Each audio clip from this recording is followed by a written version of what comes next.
Fawcett. Thank you, Scott. Good evening, everyone.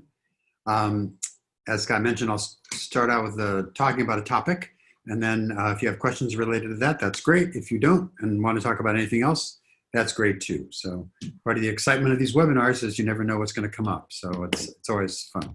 But tonight, actually I could do a segue. If you want to be uncertain about what we're going to be talking about tonight, I want to talk about a little bit about coping with uncertainty, which I think is a really hard space for people to be in sometimes, with kind of not knowing what's going to happen, that kind of patiently waiting when there's circumstances out of your control, for example. And just some tips for how to deal with those situations that we all find ourselves in, which is living in uncertainty in many aspects of our lives.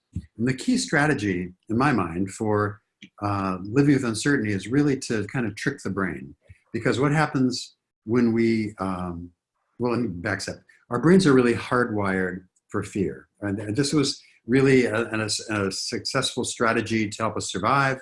Back in the caveman days, we would be alert to things, and if there was something that we weren't sure of, we would assign it kind of a fear feeling, and it would go right to this old part of our brain, the limbic system, that reward circuitry that plays such a vital role in addiction as well. So uncertainty triggers that fear. Uncertainty goes right to that old part of our brain, that reptilian brain, and triggers it. More than even something that's actually to be afraid of, to be feared. So that uncertainty triggers the fear. And some really interesting patterns is that there was a scientist, a neuroscientist at Caltech, who studied people, he imaged their brains doing imagery as they were forced in the test to make increasing uncertain bets. And so as the uncertainty raised, there's a lot of factors they weren't sure of, you would assume that they would become more careful and rational in their choices. And what happened is the more uncertain things they got, they started to get kind of, the opposite was actually true. So they made irrational choices. They made erratic choices. They started acting kind of out of this emotional space as opposed to using their heads.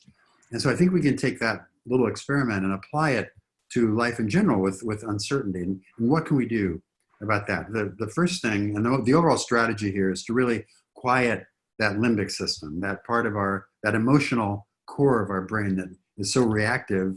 And we need that to help us survive. As we've talked before on this webinar, fear is a good thing, but if it gets into chronic states where it's anxiety, that's no longer beneficial. So we want to quiet that limbic system, that reptilian brain. One of the ways we do that is to really be aware of when thoughts are starting to get off track, when we're starting to kind of scare ourselves in this space of uncertainty where we don't know. And I think it's human nature. If we don't know something, we kind of fill in the gaps. And oftentimes, if we're filling in the gaps, we're doing it so from kind of a negative place, or not a fact-based place, at least. So we need to spot fear when it starts. And mindfulness is a great way to do that, just to be aware, because usually it starts a little inkling, little whisper in the back of your mind. And if we let it grow, it can really become something that overtakes us. So I like to really label irrational thoughts. And there are things we call cognitive distortions, like, for example, black and white thinking, or catastrophizing, or jumping to conclusions, and all those things that we all do. But I think it's really important to kind of know which are your kind of key irrational thoughts or cognitive distortions, and be able to label them and catch yourself before that starts to grow, that uncertain fear starts to grow into a big thing. My personal favorite, is to catastrophize. I take something and just assume it's going to just go down in flames, long before there is any reason to believe that. So I think, and I know that about myself, so I just kind of cut that off when it starts. I don't give that oxygen to grow and breathe. So really to focus on positive thoughts. The second thing in helping to quiet down the limbic system is to really focus on things that are positive. Stay positive, stay grateful. I think the gratitude is one of those tools we've talked about before a lot on this webinar, where it really is a helpful medication for that kind of thing. And so a habit that I have power over, and oftentimes in these situations with uncertainty, I don't have control over much. But what I do have control over is how I think about it. And so if I try to stay positive, not dwell on the problems, and just kind of keep balance. That can be really helpful. Third thing, to really, speaking of balance, to really keep it even. So I don't want to dip into overly optimistic Pollyanna, sort of go off in this little fantasy world of everything, it'll be okay, if I'm not sure about that, or to catastrophize and go off the deep end and everything's, we're all doomed and that sort of thing. So to really find that balance and to maintain a balance between not negative, not overly positive, just real. And I think one of the things that helps me to do that is to really focus on what matters. What are the issues in this situation that that I might find useful to kind of focus on, and that would be helpful, as opposed to all the fantasy scenarios where things could go down in flames. Another one I try to do is to not seek perfection, because I think sometimes with uncertainty, I think things have to be perfect to make it be effective. So, and that perfectionism can really translate into all sorts of stuff, working the steps. Like I shared before, my fourth step, I had to make it perfect. And so it took me months, and indeed it wasn't perfect in the end, but it was typed. So is that I needed that because I was really afraid of the uncertainty of what it was going to uncover in terms of my character defects and what I could do about it. And it was really taking probably the first realistic look at myself I'd ever taken. And so I got kind of trapped into the what's going to be revealed. And so I went toward perfectionism as a way to counteract that. And I wish I'd just kind of gotten real sooner with that. Another one in that regard is to not second guess yourself. When there's uncertainty, I think we can start tripping ourselves up. They used to talk about test taking behaviors as your first instinctive answer is usually the right one. Because I think sometimes with test taking, we have an answer, then we start thinking, well, no, maybe it's really asking this, or the answer could be that. And suddenly we get off track and we kind of confuse ourselves. So don't second guess yourself in this situation. Stay balanced, stay positive the best you can, and don't give in to that sense of uncertainty. And finally, but by the way, that trusting yourself, when we ask ourselves like, what if, the what if questions, that, remember the whole strategy of this is to kind of calm down that emotional part of our brain that's reacting. And if we start playing the what if game, you're just throwing gasoline in that fire. It activates it all over again. So you're really defeating yourself. And finally, the last thing is to trust your gut. And I think we're all born with intuition. We can grow our intuition. And I think sometimes we lose touch with what our gut is telling us. And there's interference too with that.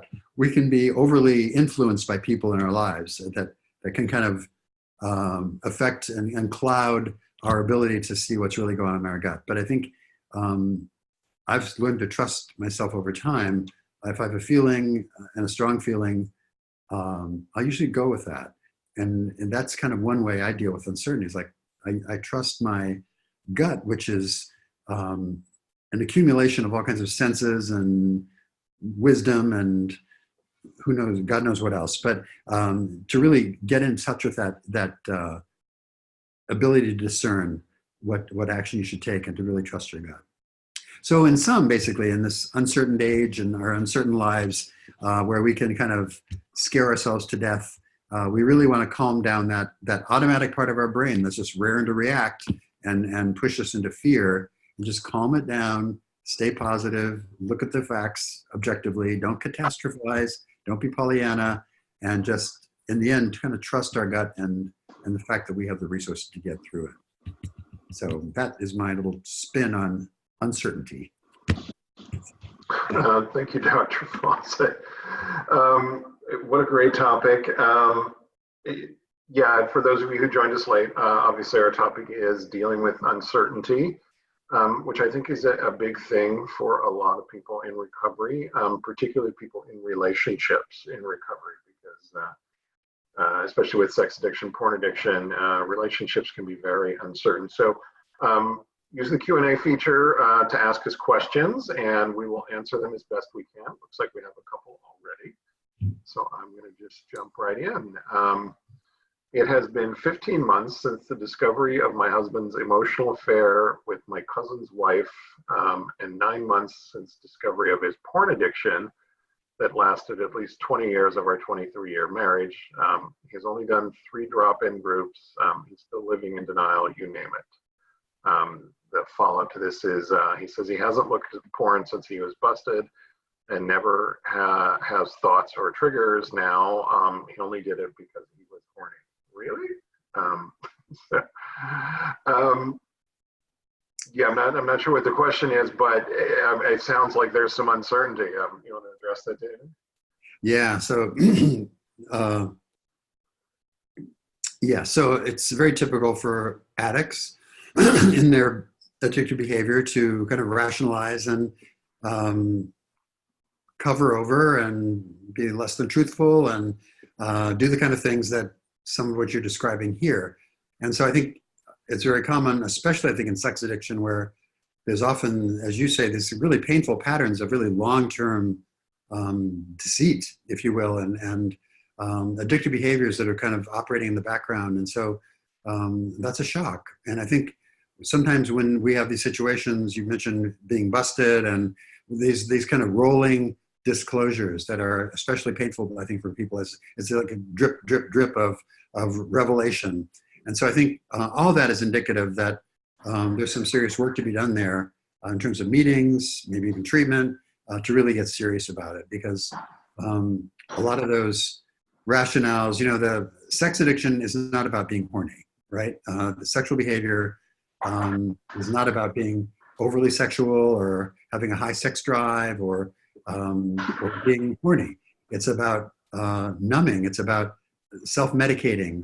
It's about not managing feelings. It's about avoiding. So yeah, there's a lot of issues there. The uncertainty on the part of partners, I think, is also important to mention, because I think many times partners have that intuition I was talking about, that something's not right. Once in a while, it's like totally out of the blue. But oftentimes, as partners, we want to believe the best, and I think we kind of fill in what we don't know, where there's uncertainty, and kind of it coasts along. But there's uncertainty in observing the behavior. I think it's a common phenomenon of kids growing up in alcoholic households or some kind of dysfunctional households where the kids see something, but their parents tell them, no, that's not what you're seeing. You're seeing this, and like the kid starts to not trust himself.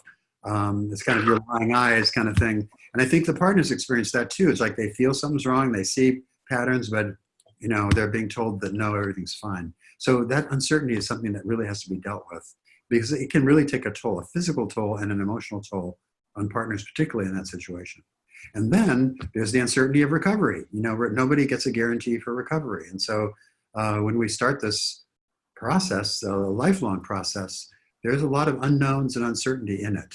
And I think that's where some of these tools about just kind of staying in the moment, knowing how we can skew things, how we can catastrophize or be too Pollyannish about something, and just kind of being real and helping ourselves ground ourselves is going to be really important. So I'm sorry for your situation. Sounds like you have a lot of information though, and you're quite aware about it. So that's good. I'm glad you're here. Yeah, I want to acknowledge the trauma that betrayed partners experience. There is no trauma in the world worse than that perpetrated by a loved one. And there's no greater damage to a relationship than the loss of trust. And to find out that your husband has been sleeping with someone your cousin's wife, holy moly, and then 20 years of porn use, that's going to do a number on your self-esteem, your self-image, your trust in the relationship. It's so traumatic to go through that. And I think what David was talking about earlier, it raises the level of uncertainty, and then it makes it harder for us to make decisions. I think I want to go back to that study later, because that sounds really interesting. I pictured gambling addicts. The uncertainty. Oh, I think I'll bet more. Anyway. Right. So the follow-up to that question is, he said he did those things because he was the man of the house and was entitled to do whatever he wanted. David, will you address that, please? Yeah, so there's so much wrong with that statement. Kind of patriarchal, entitled, narcissistic kind of stuff. You even go on to say has many narcissistic traits. Yes, I would agree with that. That the sense of entitlement is really part of a rationale and a belief system that a lot of addicts have, that they're entitled to do this behavior. And sometimes it's in its crudest form because I'm a man, but because I'm horny, because I'm not getting enough sex at home, whatever the rationale is, it's all a cover.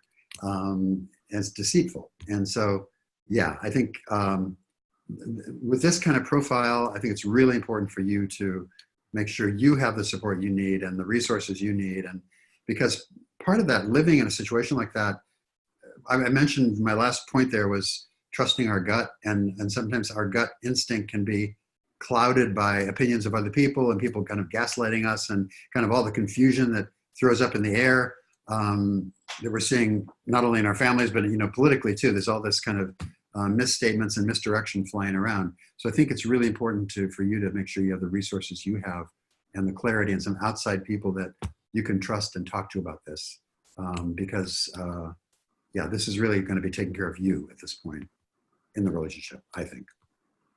Yeah, and addiction is an ugly thing. I'm the addict in my life.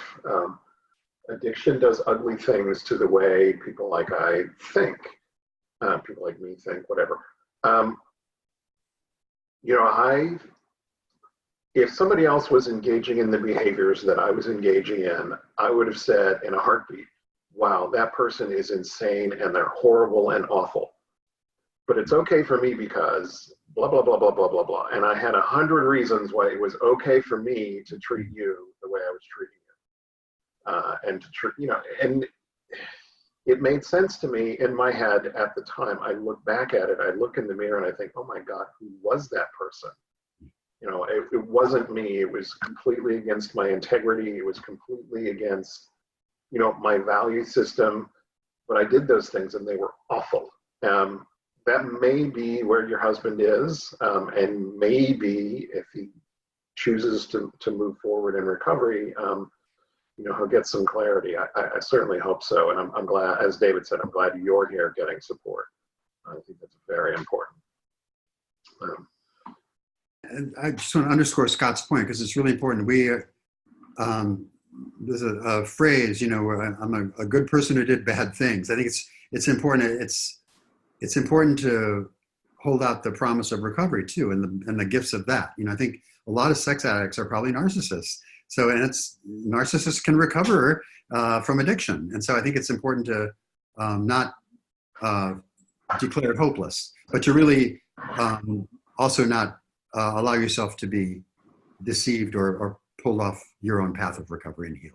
Yeah, absolutely. Don't let him tell you you're at fault. Don't ever let him do that. You didn't do anything to cause his behavior. He made choices and he chose to ignore his marriage vows, which is not cool. And we got a couple other questions here. Fear has been the driving factor in my active addiction, and managing it has been the greatest gift of recovery for me. In order to find the healthiest place for me between paralyzing fear and Pollyanna positivity, might a reliable tool be working a step 3 to find assistance for what might come? When I have the ability to look back and realize that every uncertain situation I've been in since coming into recovery 5 years ago has been resolved in a positive way for me, even if I didn't realize it at the time. Am I on the right track? Wow. Great observation, and congratulations on your recovery too. Yeah, I think, and by the way, I'm going to steal your phrase, Pollyanna positivity. I like that a lot. I might have a t-shirt made. But no, I think that absolutely the steps provide a perfect pathway for dealing with this. And it's just kind of wisdom that I think is imbued in all that, that kind of parallels a lot of the clinical work we do. And step 3, all the steps really, but those first 3 steps, and especially step 3, are perfect for this kind of scenario of really working through the powerlessness and manageability early on in step 1 that has affected us, and kind of finding our resources, and then really starting to look at acceptance and working that through surrender. So I think it's a perfect step. And I think, the serenity prayer, of course, kind of pulls all this up. In situations of uncertainty, I use that a lot because there are things I can change, there are things I can't change. And really understanding that was one of the greatest gifts of recovery for me early on, because I was trying to change everything, or I was like instinctively drawn to change things that were immovable. So yeah, I think it's an absolutely the right track. And I think what you've scored also, I just want to say that fear goes hand in hand with addiction. It's really all wrapped up in that. And I think after a while, my addiction became self-sustaining between fear and numbing the fear, and then more fear and numbing the fear. It kind of self-perpetuated. And so the relief I had of learning how to manage uncertainty, to have faith, to believe that things would turn out. And like you, the many situations in my life have turned out in a way that I won't say perfect, but I didn't like all the ways things turned out always, but every one of them has been a gift for me, and I've learned something, and so it's been fine. So I have to trust that too. And now I have some years under my belt. I have evidence of that, so it's easier. But I think early on, it's especially hard to kind of have that trust, have that faith. But I just really encourage you to keep coming back, as someone once said, and hang in there. But yeah, I think you're absolutely on the right track. Great job.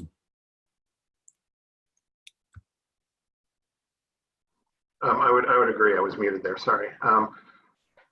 Step 3, for those of you who don't know, step 3 is turning our will and our lives over to the care of God as we understand God. I like the last words, as we understand God, and I always add, or don't, because I don't. And I'll stick with what David said too. The longer I'm in recovery, the more I trust that things will work out. But I also know that I have to do the legwork. My higher power, however I understand that power or don't, will make it possible for me to get what I need. Maybe not what I think I want, but certainly what I need. Things will work out, and I will usually see in retrospect, oh yeah, that actually was a better solution than what I was hoping for. But I still have to do the footwork, and that's one. And I happen to know the individual who asked this question, and I know that he does the footwork, which is why things work out. His higher power makes it possible, and he does the footwork. But yeah, I turn things over all the time. I was in the drive-through at Carl Jr. today, saying the Serenity Prayer to deal with something that was going on in my head that's out of my control. And yeah, step 3, turning it over, acceptance. There's a big passage in the AA big book about acceptance is the answer to all our problems. If we can just accept the world the way it is, meaning the things we can change and the things we can't change, going back to Serenity Prayer, our anxiety lifts at least partially, and we can make better decisions. I keep going back to that study that David mentioned earlier. The higher the uncertainty, the worse we are at making rational decisions. And I'm so struck by that. I'm going to dig up this research. You're going to have to say. I'll try to get the reference for you. Yeah, and I see that in my own life. So yeah. Yeah. Good. Next question here. I think it may be difficult for me to apply those suggestions. The suggestions I think David made for quieting the mind, but looking for facts and things, with my husband and the uncertainty that has always existed there. Although we've been married for 22 years, he has never been open with his feelings with me, but it got much worse for unknown reasons 7 years ago. After a TBI, traumatic brain injury, and ensuing sex addiction that eventually went outside the marriage, which happened after 20 years, off and on during the intense trauma therapy, there are no words at all to give me any indication of what direction we're going. He hasn't ever said that he wants a divorce, but he's also never said that we're not getting a divorce. The fears and anxiety that I feel around this make it incredibly difficult to stay sober. Yeah, so that's kind of one of those scenarios where there's kind of big gaps of information. And as an addict, I know if there's a gap of information, I'll fill it with something, and usually not something that's very calming. I'll picture the worst. I'll imagine the worst. And with an active addict, sometimes that's not far off base. But I think, yeah, there are situations I think that go on like that so long, an uncertainty where that's just not a good space to be in, obviously. And I think trying to get clarity, at least for you, and we can't control other people ultimately, but we can sort of see what our needs are, what our wants are, what we need from relationships, maybe not our husbands or wives, but from friends, support, and get clear on that. So I think I would encourage you to kind of use your gut and try to discern what you need in this, because I don't think you're going to get much guidance from your husband at this point in terms of what he wants or what he wants for both of you. I think if someone's caught up like that in addictive behavior, and by the way, I think if someone is caught up, if our spouse is caught up in addictive behavior and we're trying to stay clean and sober or abstinent, that's a really hard thing. So I really commend you for that. That's incredibly difficult to live in a household with someone who's active in their addiction. So that even makes it harder. I think that adds more uncertainty to it. But I guess the one thing I would encourage you to do is just really get clear on what you need, what you want, and how you can get that. And it may not be the situation you've been in for all these years somehow. And I know it's always more complicated in real life than that because of finances and children and stuff like that. But I would really encourage you to get clear, prioritize what's going to be important for you and what you need and how you can get that in terms of support and maybe to implement some of those ideas that you come up with. Make sure you get the support too. This is the kind of thing I talked a couple times about how our intuition, our gut can get clouded by factors, not only our own thinking patterns, catastrophizing or whatever, but also from situations. And there's so much uncertainty and in a years-long marriage where an addiction is present, that fear, that limbic brain I was talking about is like wildly on fire. And so you're going to constantly having to be kind of managing that in addition to all the real life circumstances. So yeah, take care of yourself. Thank you, David. We've got a question here in the chat feature. I'm in AA, have an addictive personality. Yay, we all do. And so for a couple of months, congratulations. I lead a functional life, have a good job, a few good friends, good terms with my family. My concern is relationships at this stage. Do you think it is better that I stay single for a certain amount of time? In AA, some members insist that I should not be in a relationship for a year. I would appreciate your opinion on this. Thank you. Thoughts, David? Yeah, well, congratulations on your recovery so far and that functional life. Yeah, I think, nowhere in the big book is there a rule that talks about, no relationships or no sex for a year or whatever. But what's happened over the many years that 12-step program has been around is that a lot of wisdom has been accumulated just based on people's experiences. And the common wisdom is basically, at least in the programs I go to, is a year, simply because the situations and the people I would have chosen early on in my recovery are going to be very different than the people I would choose 6 months or 12 months or 18 months down the road. And so that's one factor. So I think the choices we make would be different and maybe not as healthy. But the second thing is that early period of recovery is this kind of amazing period when you can really focus on you. And that's really the task of early recovery and up to a year or more, I think, is really kind of forming a relationship with yourself and learning your patterns and learning your needs and getting clear on how your past has affected your current life and just kind of starting to understand yourself. And when we get involved with a relationship too soon, if you're in the middle of that process of just finding out, just discovering who you are, that's an incredible distraction. And I think oftentimes it just doesn't work out well. For one thing, because the choices would have been different down the road, but also it just pulls you away from your primary purpose at that point, which is to sort of get clean and sober and or abstinent, whatever your program is, and to really start to learn about who you are and what you need and want. So I think based on that alone, it's not a good idea to get involved too soon. Now, I've had clients go 6 months, I've had clients go 2 years, I've had clients go a year, different strokes for different folks, as they say. But I think it's going to be really important to check out any decision you make with sponsors and friends, but I would not get in any kind of relationship for a long time. And I recommend to my clients and to my sponsees a year, just because that seems to be a good benchmark. And after that, people can start to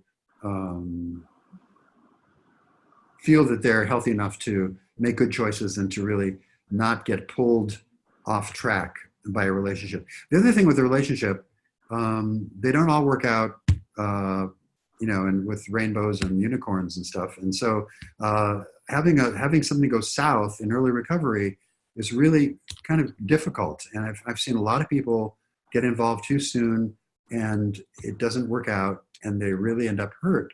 And because we don't have our drugs or our sex or our porn or whatever we use to kind of numb ourselves, those feelings are very vivid. And so, and often can overwhelm our coping ability. What we're doing in that first year is really we're building skills. We're building a set of tools.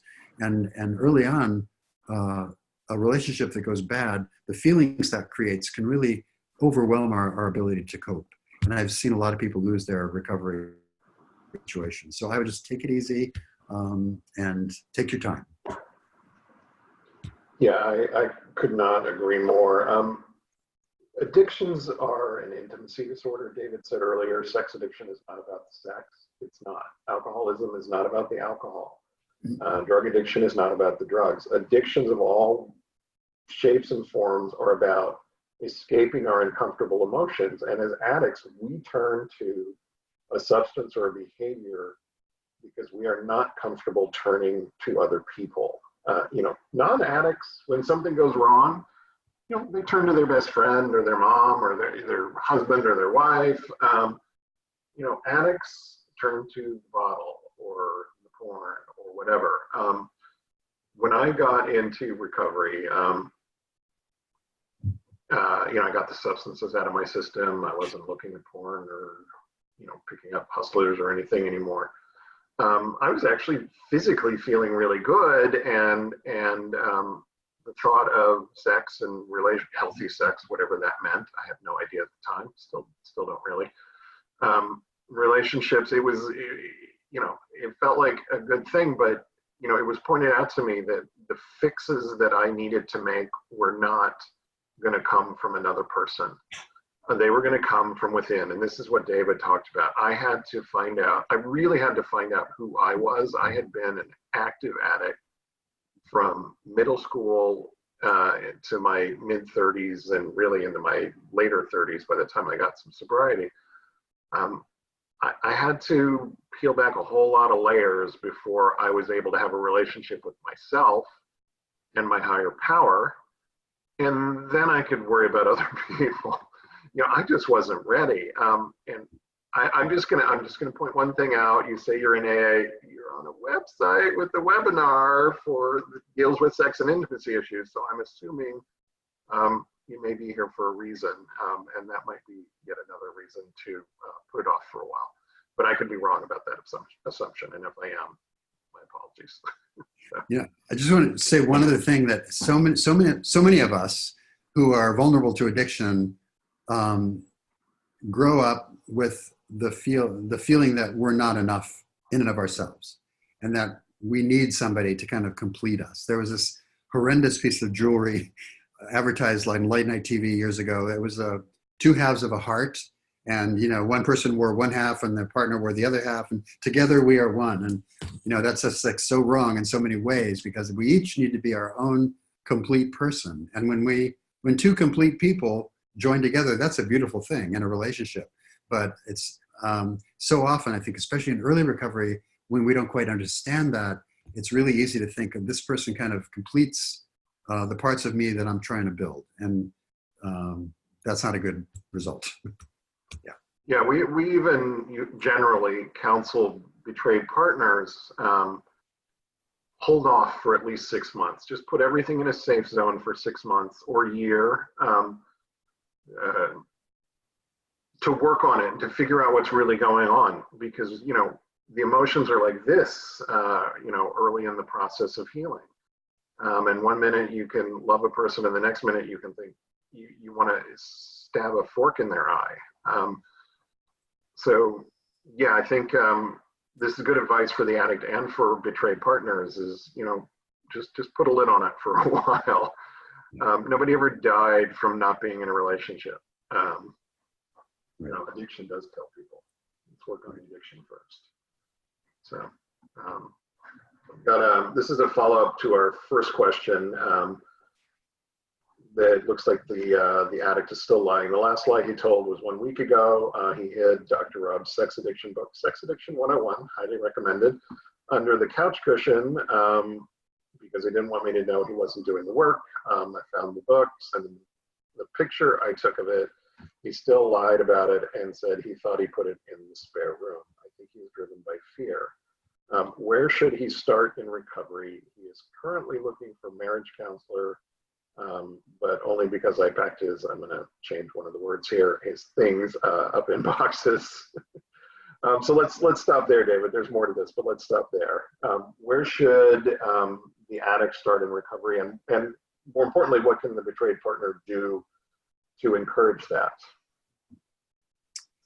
Right. So I think, clearly the addict needs to take action and get into some kind of recovery support group. I think with this, we've had best luck with actual getting out of the context and getting into some kind of treatment, residential treatment for 15 days or something to really break the patterns and get out of that. But whether it's treatment or just a real intensive program of working support groups, I think he needs to take that action and make that commitment and do that. So I think sometimes we addicts can kind of overcomplicate it. When I was clear I just needed to go to AA, that was the problem. I committed all kinds of other issues that I would rather deal with and solve, including, codependency counseling. And I was in a relationship then, but, I've seen clients go relationship counseling. It's really kind of distraction from the primary issue. So I would really encourage him to make a commitment to get into some kind of recovery group, sex addiction recovery group, and go with that and really get on the path.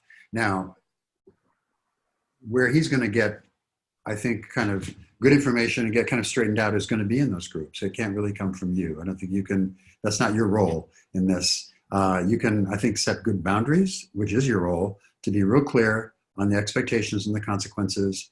And you can, by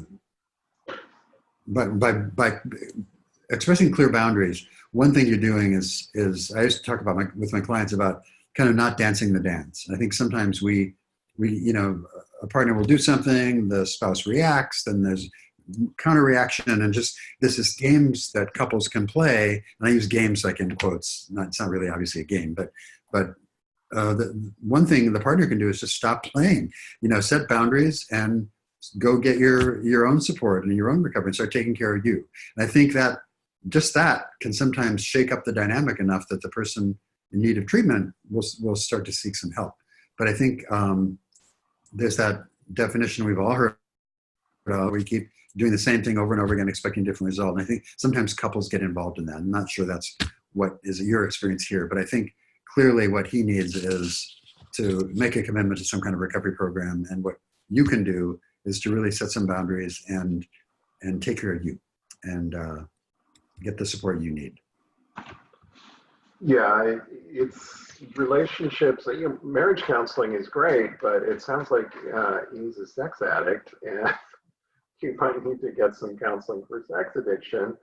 But as a betrayed partner, you can only say so many times you need to go to rehab for sex addiction, or, you know, you need to see a therapist for sex addiction, or you have to go to 12-step meetings, you know, 3 times, you know, you can try to set those, you know, you can lead the horse to water, you can't make it drink. And he's either going to do it or not. You can't control his behavior, but you can set boundaries, and you can let him know, this is what I'm going to put up with, and this is what I'm not going to put up with. And if you cross these boundaries, these are the consequences. And then, you know, make sure those are consequences that you can live with. You know, if you're not ready to leave him, don't say, if you don't go to counseling, I'm leaving you, because then where are you? You lose all credibility. But, you know, you packed his stuff up. It sounds like, you know, you may have had enough at this point, and either he does something or he doesn't. And you can make that clear. And a marriage counselor may be able to help you push him in the right direction if you get the right marriage counselor. Yeah, and I'd be really cautious about that, because there's really has to be a hierarchy of things you approach. When there's an active addiction, all the traditional marriage counseling in the world is not going to be very helpful. So that active addiction really needs to be addressed first. Now, if you get, as Scott said, if you get a CSAT or a counselor who understands this dynamic, they can guide you both in that process. But I think so often addicts will look for a problem over there when the problem is really right here, and it can be a big distraction. So yeah, I think program and recovery is the way to go. Yeah, behind a marriage counselor's name, you want to see, for your situation, you want to see 2 designations, LMFT or MFT, which is Licensed Marriage Family Therapist. And the second one is the one David mentioned, and this is, I think, the most important one in your situation, is CSAT, which is Certified Sex Addiction Therapist. Most marriage counselors are not equipped to deal with sex addiction. It's a whole different animal. Right. So, yeah. This is a follow-up again to the guy who is hiding Rob's book under the couch cushions. Do you think losing his mother at age 15 could create a fear of abandonment? He said he looked at porn around age 14 and went to strip clubs at age 16 or 17. He did 3 of the drop-in groups on Sunday nights, which are with Forrest Benedict, by the way, who's very, very good. Now saying his phone broke, so he can't do it. Get a new phone. David. Yeah, so, you know, what we do know underlying a lot of addiction, almost all addiction, is trauma, right? So loss, trauma, things that happen to us. And especially as children or young adults, we don't have the coping skills to deal with that all the time. So yeah, that does kind of plant a seed for trauma and sort of dysfunctional behavior, and it can cause a problem. So we do recognize that in treatment and the need for that. But I think that ultimately doesn't become an excuse. That's really that's kind of sometimes the roots of an addiction, but it's really still up to him to take that action and do that. There was something else I was going to say by something here, but it went out of my head. The part about losing his mother. Well, yeah, that was the trauma piece. It'll come back to me, but okay. Yeah. Yeah, and that's, you know, the trauma is not unusual at all. But even then, by the way, you know, we've talked kind of tonight about staging things and the sequence of stuff. And we are not going to, if in our 2-week intensive, we rarely get into deep trauma work, simply because somebody who's brand new in recovery doesn't have the ability to control their regulate their emotions when they're doing deep trauma work. Trauma work is very activating. So we sometimes start to introduce it maybe in the 2nd week, but that's really a kind of a second phase kind of thing. It's important that work be done, but you don't want to do it too soon, because it can really, like getting in a relationship, it can overwhelm the person's capacity to deal with it. So I'd be cautious about that. The last bit here, I told him exactly what you said about seeing a therapist. He said he doesn't have a sex addiction problem anymore because he's stopped his behavior now. But it's his behavior now that's the problem. What does that mean? Go ahead. Go ahead, David. I have thoughts on that too, but go ahead. I'm not following that, Scott. Can you read that again? I told him exactly what you said about seeing a therapist, and he said he doesn't have a sex addiction problem anymore because he stopped. And then I think the next sentence is, but it's his behavior now that's the problem. Or maybe not, but anyway. So yeah, I mean, there's a difference between sobriety and recovery and not being active. And so I think that's a really important distinction to make, because a lot of times an addict will say, well, I had a client once who came in to see me and he said, I haven't had a drink in 365 days. And it was like a year anniversary, but he didn't identify as an addict. He just said he did it, he said, as a test for himself. So, I pointed out normal people don't really count the number of days they haven't had a drink. That's kind of a clue that maybe there's an issue there in and of itself. So I think he was basically not drinking, but he had all the earmarks of somebody who was in distress. With a lot of anger, rage outbursts, and impulsive behaviors and all kinds of stuff. He was not in recovery. And so someone can be not necessarily acting out, but that I wouldn't count that as recovery. Recovery is about working the steps we're talking about living this acceptance, it's surrender, all these things we've talked about before, learning to turn things over to a power greater than ourselves, and to really look at ourselves and make amends, and all those actions that the steps guide us through. It's not enough just to put down the drug or the porn or the acting out. And as you conclude there, it's this behavior that's a problem. So behavior, even if someone who's on a dry spell, can be pretty disruptive and unhealthy. So it's all about the recovery, not just putting down that behavior. In Alcoholics Anonymous, we call it a dry drunk, right? People that are technically not drinking, but they're sure not reflective of recovery either. Yeah, I was going to bring up the dry drunk. There are people who haven't. I have a good friend, and he is in AA, and he has an older brother who is also not drinking, and they got sober on the same day, literally, in 1980. Wow. One of these people is a whole lot of fun to be around. The other one is not. And I don't think I have to tell you which one is a lot of fun to be around and which one isn't. And the one who goes to AA is fun. And the one who's never been to a meeting, because not for him, is a complete and total asshole. Just every aspect of his life. He's very unpleasant. So there's more to, just like sex addiction isn't about sex, or alcoholism isn't about alcohol, recovery isn't about abstinence. It's about changing the way we think and the way we treat ourselves and other people. And this next bit, lying, denying, making excuses, blaming others, that's addict behavior. I don't care if he's acting out or not. That's active addict behavior. Right. And a program of recovery can address that. But until that happens, those behaviors are going to continue. And I just, everything you've described, and of course, we don't have your husband here to defend himself, but I just hear so much denial, just excuses and justifications and reasons. Oh, my phone broke. I can't go to that anymore. Well, I'm not acting out, so I don't have a problem. And this is the kind of denial that people go to rehab. The primary job at most rehabs is to break through the addict's denial, just to get them to see what they're doing and the consequences of that behavior, and that, oh yeah, it's them, and they need to change, not everybody around them. So I really feel for you dealing with this.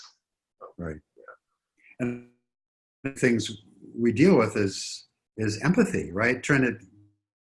The addict to really understand the consequences on their partners, and the kind of stuff you're living through, and people are really blind to that, I think, initially, and that empathy is really something that's important to recapture, because this behavior has had a profound impact, traumatic impact on people, and that's something that's really hard to understand at first for a lot of people, to really break that through. So, and it's a process, but yeah, I agree with Scott. He's in active addiction, whether he's using the behaviors or not, or drinking or drugging or using porn, doesn't matter. Those kind of behaviors are classic So yeah. Yeah, I was just thinking, your description of him reminds me of me at the very beginning. There's anything to not change. So yeah, good question here that coming up. Is it reasonable to expect a sex addict who has relapsed to share his relapse analysis and the recovery plans he claims to have? This is the spouse asking this question. So after that husband has relapsed, he does I always call it the autopsy of the relapse, and then changes that are going to be made. Is that reasonable for the spouse to want the addict to share that? Well, I think certainly often spouses want to know that. I think the whole idea of sharing and disclosure is something that's obviously sensitive, and I think best done with the help of a therapist to guide that conversation. It can be actually hurtful to a spouse sometimes to hear all the gory details of something, but rather, as opposed to just understanding patterns and trends, I think it would be important, from my point of view, for a couple to understand some of the dynamics and the spouse to kind of understand what might have happened. But I think, again, it's a conversation probably best had with the assistance of a professional to kind of guide it, because it can rapidly unravel into blaming or excuses or all kinds of things that aren't productive.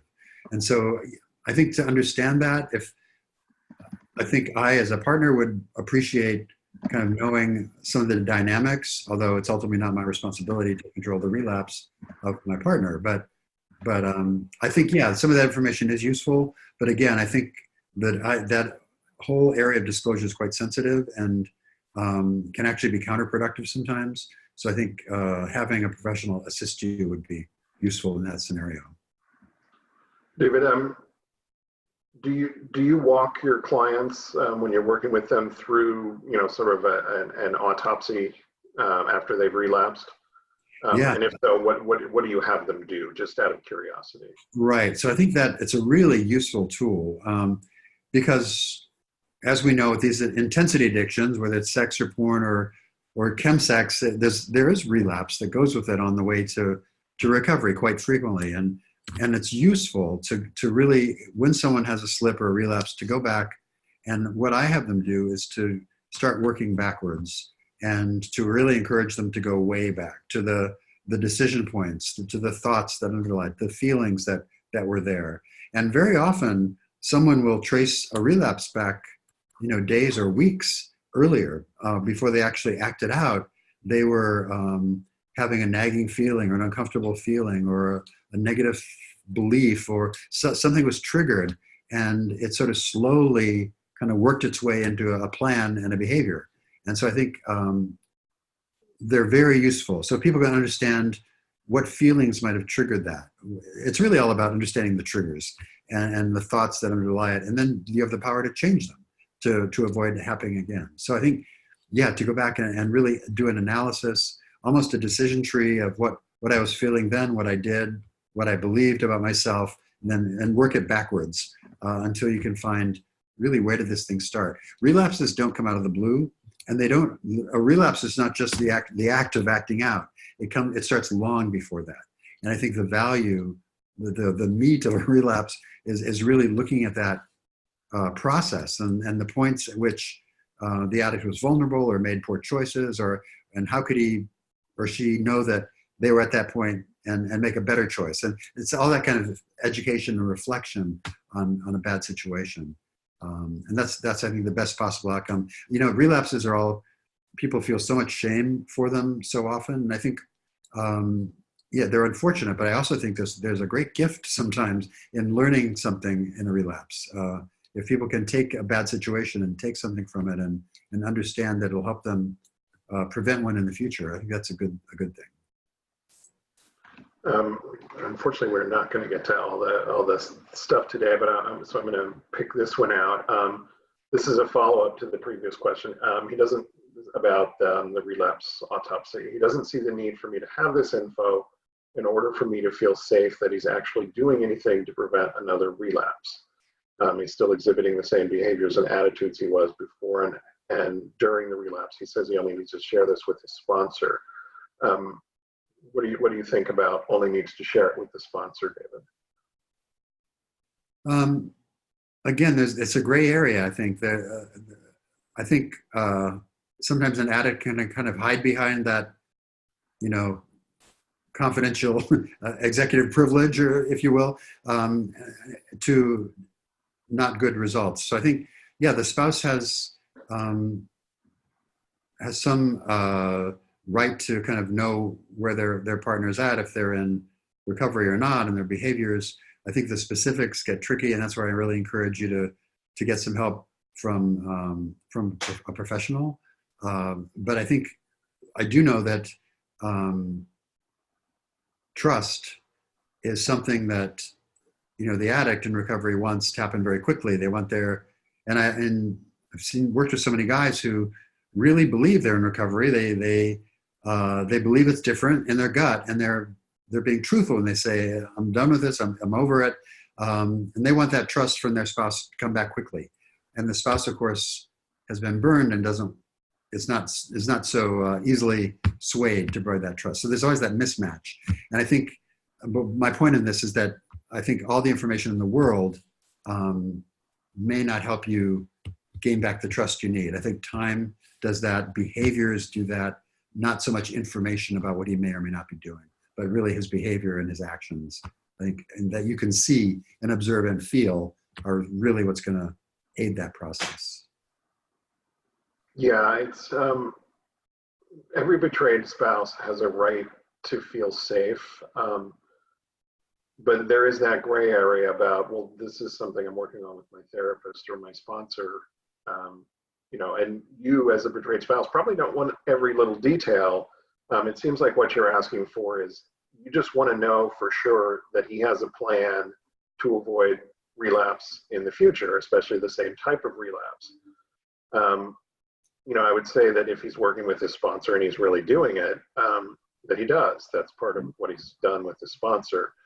I understand your desire to see it. I might want to see it too. I don't know. But you can tell, when you don't feel safe, I think you can tell him you don't feel safe until he shares it with you. Right. I think but he may or may not choose to share it with you, and that's going to be his choice, and he can talk about it with his sponsor. Scott, what do you think about sharing a boundary plan with a spouse? I always want my sponsees to share a boundary plan. I want their spouses to know, these are my problem behaviors, these are my slippery behaviors, these are the things I want to do, to avoid slippery behaviors and problem behaviors. And I want the spouse to know what's going on, so that she or he sometimes can feel like something is actually being constructive, is actually being done, and there are boundaries that the addict needs to follow. And if this individual was my sponsee about the anatomy for the relapse, I would probably say, what's the problem? Tell her, share it.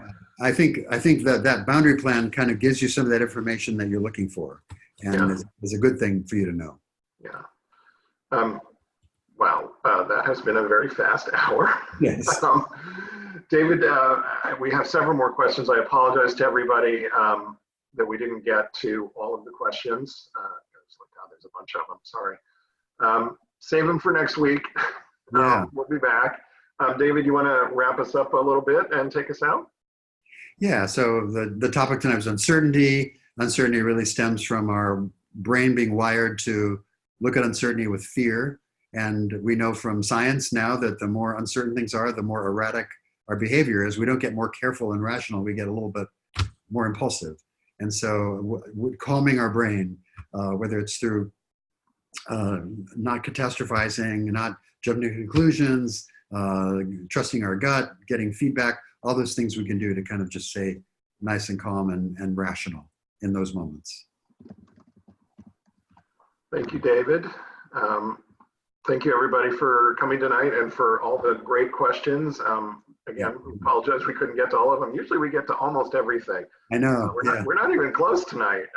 So it's kind of fun that way, though. So we will see everybody next week, same time, same place. Yeah. And, Thanks, everyone. Take care. Thanks, Scott.